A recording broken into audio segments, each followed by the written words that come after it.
वो मुस्कुरा रहा था और मैं अंदर से कांप रही थी। सबको वो सीधा साधा, समझदार और केयर करने वाला लड़का लगता था, लेकिन मैं उसकी असली सच्चाई जानती थी। ये कहानी प्यार की नहीं है, ये कहानी है उस खामोशी की जो हर बार मेरी चीखों को दबा देती थी। एक ऐसी गलती की जिसने मुझे अंदर से तोड़ दिया, और एक ऐसे इंसान की जो दिखता इंसान था लेकिन था कुछ और। मैं भी कभी बहुत खुशदिल लड़की थी, लेकिन उस रिश्ते ने मेरी पूरी जिंदगी बदल दी। तो असली कहानी शुरू होती है अब। मैं बहुत ही खुशदिल लड़की थी, लेकिन मुझसे एक गलती हो गई। मैं प्यार के चक्कर में पड़ गई। मेरी तरह बहुत सी लड़कियां प्यार में हिंसा और जबरदस्ती का शिकार होती हैं। विरोध करने की जगह चुप्पी साध लेती हैं और बॉयफ्रेंड की जबरदस्ती को अपनी किस्मत मान बैठती हैं। रिलेशनशिप के शुरुआती 2 साल मैंने भी वही सब सहा जो ज्यादातर लड़कियां सहती हैं।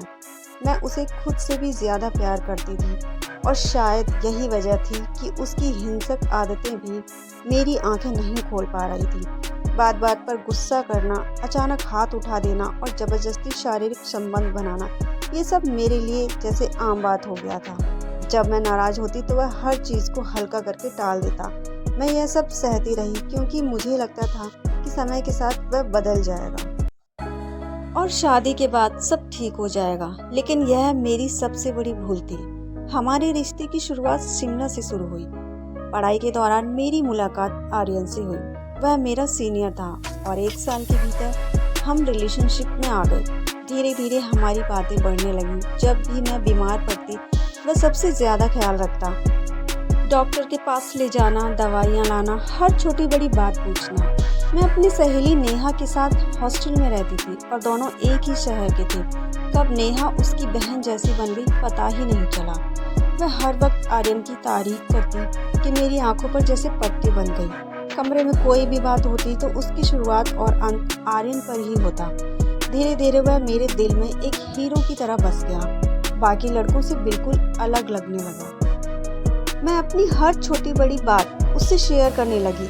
एक दिन भी बात न होती तो मन बेचैन हो जाता। समय यूं ही बीतता गया और कॉलेज में उसका आखिरी साल आ गया। आज जब मैं उसके बारे में सोचती हूँ तो उसका चेहरा एक क्रूर इंसान की तरह सामने आता है, जबकि उस समय वही चेहरा मुझे सबसे मासूम लगता था। एक दिन हम रांझना फिल्म देखकर लौट रहे थे। नेहा भी हमारे साथ थी। हॉस्टल जाने के बजाय हम सीधे आर्यन के कमरे पर चले गए। यह नेहा का ही प्लान था और मुझे भी कोई आपत्ति नहीं थी। खाना हम बाहर से लेकर आए थे। खाने, ड्रिंक और बातें करने के बाद नेहा दूसरे कमरे में सोने चली गई। अब कमरे में सिर्फ मैं और आर्यन थे। मैं उसकी बाहों में बैठकर अपने सपनों में खो गई, लेकिन वह कुछ और ही चाहता था। मैं तैयार नहीं थी और मैंने कुछ ऐसा सोचा भी नहीं था। जब उसकी हरकतें बढ़ने लगी तो मैं गुस्से में उठकर नेहा के पास जाने लगी। यह बात उसे इतनी बुरी लगी कि वह अचानक बौखला गया। उसने मुझे जोर से पकड़कर वापस खींचा और एक जोरदार थप्पड़ मारा। मेरी आंखों से आंसू बहने लगे और मैं कुछ समझ ही नहीं पाई। मेरा दिमाग बहुत सुन्न हो गया था। वह मेरे साथ जबरदस्ती कर रहा था और मैं बस बेजान पड़ी थी। अंदर से टूट चुकी थी। एक पल को मन हुआ कि चिल्लाऊं, विरोध करूं, लेकिन मैं जैसे पत्थर हो गई थी। उस रात मैं सुबह 3 बजे तक रोती रही और वह आराम से सोता रहा। अगले दिन मैंने नेहा को सब कुछ बताया, लेकिन उसका जवाब सुनकर मैं हैरान रह गई। उसने कहा कि रिलेशनशिप में ये सब होता है, भूल जाओ। मैं 1 हफ्ते तक उससे बहुत नाराज रही, लेकिन उसके बार बार फोन, मैसेज, माफी और मीठी बातें मुझे फिर से उसी रिश्ते में खींच लाईं। इसके बाद भी कई बार वही सब हुआ। जब उसका मन होता वह हिंसक हो जाता, गालियां देता, हाथ उठाता और जबरदस्ती करता। धीरे धीरे मैं अंदर से टूटती जा रही थी। फिर एक दिन कॉलेज की फेयरवेल पार्टी में भी उसने वही किया। उसके बाद मैंने उससे दूरी बना ली और उसके कॉल्स का जवाब देना बंद कर दिया। कॉलेज खत्म हुआ और मैं दिल्ली आ गई और यहाँ एक प्राइवेट कंपनी में नौकरी करने लगी।